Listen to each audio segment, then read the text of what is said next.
Hello दोस्तों, अगर आप सेल्स की प्रोफाइल में हैं और आप परेशान हो गए हैं अपनी सेल्स की जॉब से और आप चाहते हैं कि या तो आप अपना बिजनेस करें या फिर कोई और जॉब देखें या बैकएंड में जॉब देखें या फिर कुछ और जॉब ऑप्ट करें लेकिन सेल्स की नहीं, तो आपको ये वीडियो देखना बहुत ज़रूरी है।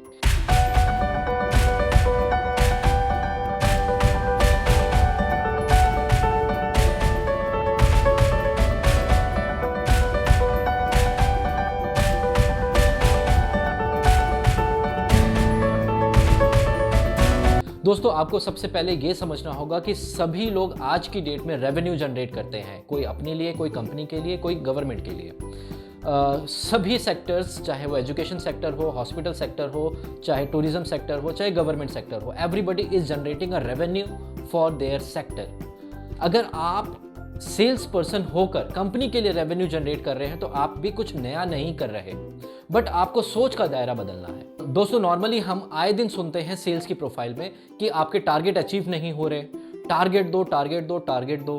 टारगेट अचीव नहीं होंगे तो आपकी सैलरी वेरिएबल कर दी जाएगी। इस बार अगर आपका टारगेट अचीव नहीं हुआ तो आपको जॉब से हाथ धोना पड़ेगा। और जैसे ही हम ये सब सुनते हैं तो हमारे माइंड में केवल स्ट्रेस हावी हो जाता है। हमें घर चलाना होता है, बच्चों की फीस होती है, बड़े बुजुर्गों की दवाइयाँ होती हैं, तमाम खर्चे होते हैं जहां हमें खर्च करना होता है अपनी सैलरी को। तो दोस्तों, कहीं ना कहीं जैसे ही ये अल्फाज आते हैं यानी कि हम अच्छे से सेल्स नहीं कर रहे, हम एज अ एम्प्लॉय सेल कर रहे हैं, हम as a sales person sale कर रहे हैं। लेकिन आपको सोच का दायरा बदलना होगा क्योंकि आप सेल्स नहीं बिजनेस कर रहे हैं। वो कैसे, चलिए जानते हैं। दोस्तों, हमें बिजनेस करने के लिए क्या क्या चाहिए होता है? हमें प्रोडक्ट या फिर सर्विसेज क्या चूज करना है, उसके लिए एक लाइन चाहिए होती है। उसके बाद हमें इन्वेस्टमेंट चाहिए होता है इंफ्रास्ट्रक्चर के लिए, मैन पावर जो हायर करने वाले हैं उसके लिए, छोटे मोटे खर्चे हों उन सभी के लिए। उसके बाद आपका सेम काम स्टार्ट होता है जो कि होता है आपका सेल्स का। या तो आपको कस्टमर टू कस्टमर जाना होगा, या फिर अगर B2B में अगर लाई करते हैं तो कंपनी टू कंपनी जाना होगा, या फिर अगर आप होलसेल और ट्रेडर्स का बिजनेस स्टार्ट करते हैं तो ज़्यादा से ज़्यादा investment as well as the contacts आपको चाहिए होते हैं जहां पर आपको अपना बिजनेस कर सकते हैं। यानी कि सेल्स तो ज़रूरी है। अगर आप सेल्स पर्सन हैं तो कहीं ना कहीं आपको अपने सोच का दायरा बदलना होगा, because you are not a sales person, you are a businessman. लेकिन केवल यहाँ पे आप इन्वेस्टमेंट नहीं कर रहे, कंपनी आपकी एवज में इन्वेस्टमेंट कर रही है, यानी कंपनी आपकी बिजनेस पार्टनर है।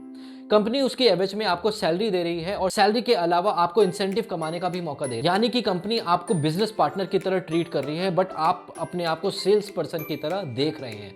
आपको सेल्स पर्सन नहीं बनना, तो आप बिजनेसमैन की तरह सोचिए और बिजनेस पार्टनर की तरह बिहेव कीजिए। आपको केवल फोकस करना है अपने प्रोडक्ट के ऊपर। आप अगर अपने प्रोडक्ट को सेल करने के ऊपर फोकस हो जाएंगे तो आप पॉजिटिवली अपने प्रोडक्ट को सेल करेंगे। कस्टमर को जानने की कोशिश करते हैं तो आपका प्रोडक्ट ऑटोमेटिकली सेल हो जाता है। कस्टमर्स की इंक्वायरीज या क्वेरीज कितनी भी आए, आप उनको आंसर करने के लिए हमेशा तैयार रहते हैं। अगर आप बिजनेसमैन की तरह सोचते हैं, एज अ बिजनेस पार्टनर की तरह अपनी कंपनी को लेते हैं, तभी आप सक्सेसफुल सेल्स पर्सन बन सकते हैं। तो आज के बाद अगर आप सेल्स की जॉब में हैं तो सबसे पहले सोचना बंद करें कि you are in a sales profile, you are a business partner of the company. Company ने आपको चूज किया है सेल करने के लिए अपने प्रोडक्ट को, तो डेफिनेटली आपके अंदर काबिलियत है, आप काबिल हैं उस प्रोडक्ट को सेल करने के लिए। बट आपको सोच का दायरा बदलना होगा, आपको पॉजिटिव सोचना होगा और एज अ बिजनेसमैन सोचना होगा। तभी आप अपने टारगेट को हमेशा अचीव कर पाएंगे, शायद ओवर अचीव कर पाएंगे और सैलरी से ज़्यादा आप इनकम जनरेट कर सकते हैं। बिजनेसमैन का काम होता है ज़्यादा से ज़्यादा बिजनेस करना या ज़्यादा से ज़्यादा रेवेन्यू जनरेट करना, और कंपनी को प्रॉफिट ऑटोमेटिकली होता है।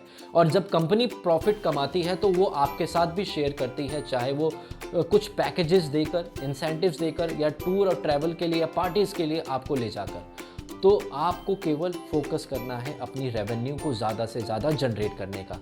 Think as a businessman first, behave like a businessman and promote करें अपने प्रोडक्ट को ज़्यादा से ज़्यादा। फोकस हो जाएं अपने प्रोडक्ट के ऊपर, ज़्यादा से ज़्यादा वर्क करें अपनी प्रोडक्ट सिनेरियोज पे, कस्टमर की क्वेरीज के ऊपर कि आप उनको किस तरीके से पॉजिटिवली आंसर कर सकते हैं। तभी आप एक बेस्ट सेल्स पर्सन बन सकते हैं और अपने घर में अपनी सैलरी के अलावा ज़्यादा इनकम जनरेट कर सकते हैं। दोस्तों, अगर आपका टारगेट केवल सैलरी को अचीव करने का है तो आप डेफिनेटली सेल्स प्रोफाइल के लिए नहीं बने। जितना ज़्यादा आप अपने लिए काम करेंगे उतना ज़्यादा ऑटोमेटिकली इनडायरेक्टली कंपनी के लिए प्रॉफिट होगा। तो कंपनी तो चाहती है कि आप आगे बढ़ें और कंपनी को रिप्रेजेंट करें, प्रोडक्ट को सेल करें। तो आप केवल फोकस करें ज़्यादा से ज़्यादा अपने रेवेन्यू के ऊपर। आप टारगेट बनाएं कि मुझे 1 लाख रुपए लेकर जाना है। इफ़ योर सैलरी इज़ 40,000 और 50,000, अगर आपकी सैलरी 1 लाख रुपए है और आप चाहते हैं कि 2 लाख रुपए लेकर जाएं, तो आप उस 2 लाख के हिसाब से काम करें। तभी ऑटोमेटिकली कंपनी को भी रेवेन्यू जनरेट हो जाएगा और इनडायरेक्टली आप भी अपना टारगेट अचीव कर सकते हैं। बिजनेसमैन के भी टारगेट्स होते हैं। जिस दिन आपने सोच का दायरा बदल दिया, पॉजिटिव सोचने लग गए और एज अ बिजनेसमैन सोचने लग गए, आपकी सेल रेवेन्यू अपने आप ओवर अचीव होंगे। Feel like a businessman if you are in a job profile, don't feel that you are a sales person. और मैं यहाँ पे कंपनी के लिए भी कहूँगा कि कंपनी जब भी किसी को हायर करती है सेल प्रोफाइल के लिए, तो एचआर का और कंपनी का धर्म होता है कि उसको एज अ बिजनेस पार्टनर समझें। उनके लिए नई नई स्कीम्स ज़रूर लेकर आएँ, ज़्यादा से ज़्यादा इंसेंटिव्स प्रोवाइड करें, क्योंकि अगर आपका एम्प्लॉय खुश है, आपका बिजनेस पार्टनर खुश है, तो आपका वो बिजनेस पार्टनर दुगना और तिगुना काम करके आपको प्रॉफिट कमा कर देता है। अगर कोई कंपनी किसी इंसान को एज अ सेल्स पर्सन रखती है, तो इस इंसान को प्राउड फील करना चाहिए कि किसी कंपनी ने उसे as a business partner opt किया है। उसको अपनी प्रोफाइल को एज अ सेल्स पर्सन नहीं, एज अ बिजनेसमैन देखना चाहिए। उम्मीद करता हूँ यहाँ से कंपनी का एज वेल एज एक सेल्स पर्सन का सोच का दायरा बदलेगा और आज के बाद जो भी सेल्स होंगे या जो भी सेल्स हायरिंग होगी वो पॉजिटिव नोट पे होंगी और प्रोडक्टिव होंगी। उम्मीद करता हूँ ये वीडियो इन्फॉर्मेटिव होगी और आप दूसरों तक भी शेयर करेंगे। अगर आपने हमारे इस चैनल को सब्सक्राइब नहीं किया है तो ज़रूर कर दें, बेल आइकन को ज़रूर दबाएं ताकि आपको नई वीडियोस की नोटिफिकेशन बराबर टाइम पे मिलते रहें।